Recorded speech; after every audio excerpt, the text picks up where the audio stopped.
This video is going to show you how to draft a really basic bodice pattern or sloper pattern for an avatar in CLO 3D.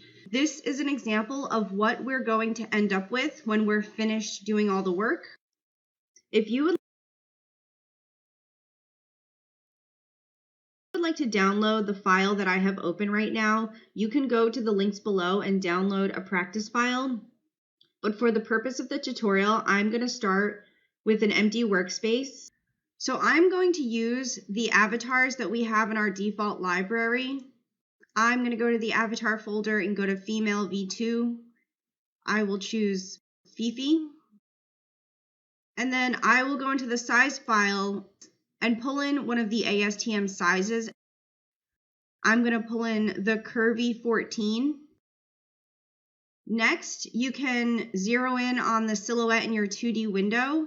And I'm going to need a couple measurements to start drafting.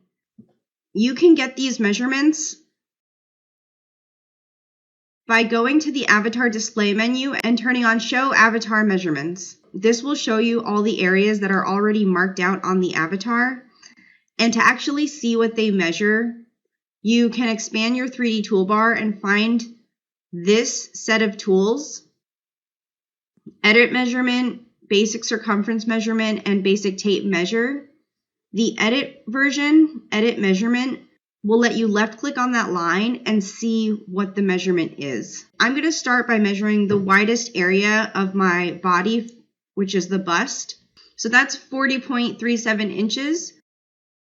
And then I'm going to make my own marking for length that I'm going to follow.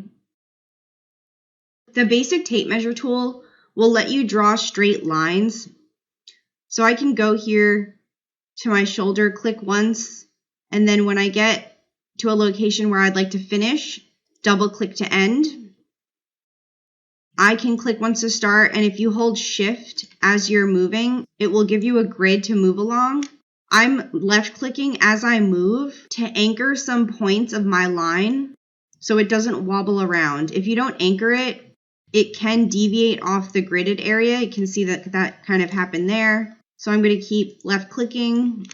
And then when I get to a point where I want to end, double click in that location. So I'm just doing this to get a general starting length for my body. My chest measured 40.3. I'll call it 40.5.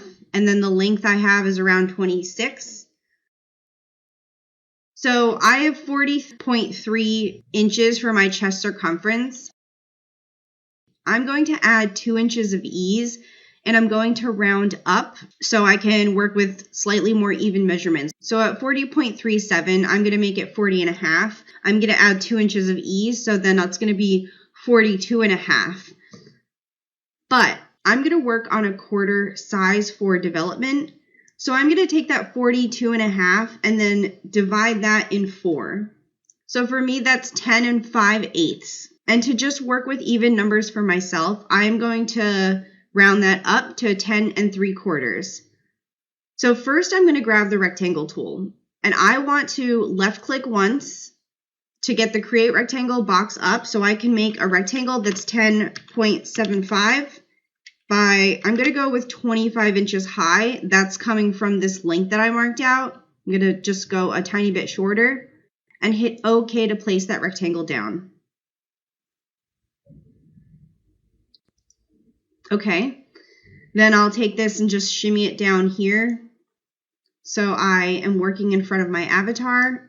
We can hit reset 2D arrangement so our 3D window matches. And now we're going to use these editing tools to generate a body. As you're working this top level, you can think of this as high point shoulders, and we're gonna generate a lot of markings off of this level because that's how a lot of specs are measured. So the first thing we're going to do is mark our shoulder slope. I have the edit pattern tool. You can right click on the very top edge and choose offset as internal line. I'm going to do a distance of 1.25 for my shoulder slope. Click OK to place that down. Then you can go back immediately to this top edge, right click again, and choose offset as internal line again. This time we're going to mark the armhole drop. For the distance, I'm going to type in 4.5, but change my number of offsets to 2. So that will give me a half marking and the full armhole drop of 8 inches that I am going to start with. Can hit OK to place that down. Next, I'm going to mark my neck width and my front neck drop. So get the Add Point Split Line tool, hover at the top edge, and right click at some point. This is going to be this area that's towards the center of the avatar is going to be the center front. So for the neck width, I'm going to work on the half. I'm going to choose 3 inches, and that'll be a 6-inch neck width once it's opened up. Next, I'm going to mark my front neck drop, so I will hover over here now, right click as well, and I'll choose a front neck drop of 3.5 and hit OK. Now we're going to mark the across shoulder. This line that's marking our shoulder slope, hover, right click, and in this width area, we're going to do an across shoulder total of 16. So I'll type in 8 here. I'll show you where I got that measurement in 1 second. You can hit OK to put that down. So I can see in the 3D window that I am still on my edit measurement tool. I can spin around to the back and click on this. This is where I'm getting the across shoulder from.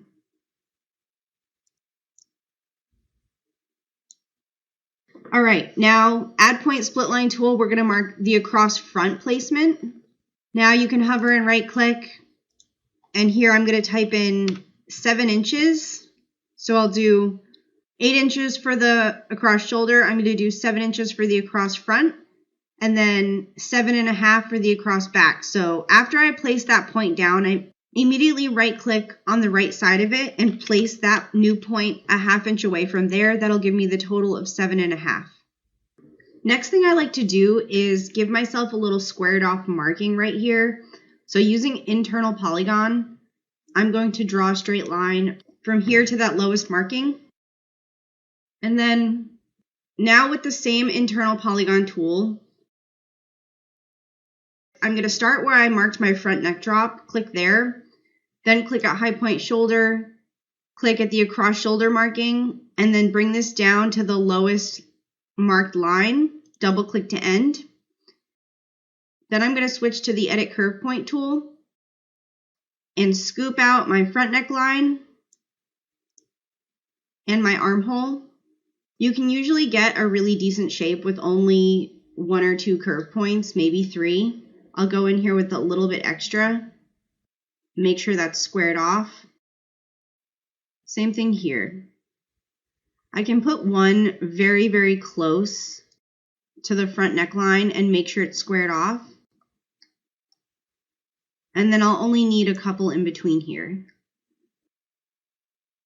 This will all be really easy to adjust once it's on the avatar anyway.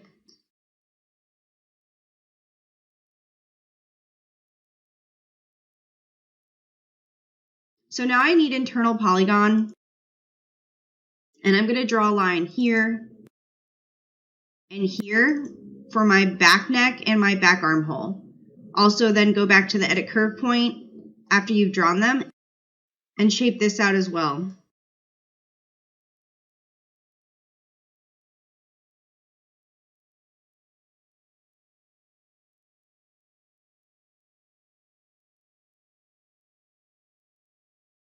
Okay, that's really all I need. Now I'm going to use this to generate my front and back body pieces. And there are a couple ways that you can really get these shapes out. One way that I've seen people use is by copying and pasting this piece, so you have 2 of these, and then using cut to go around and slice all these excess pieces off. The way that I'm going to use is with the trace tool. So with trace, I'm going to move around this pattern and select all of the segments that would make up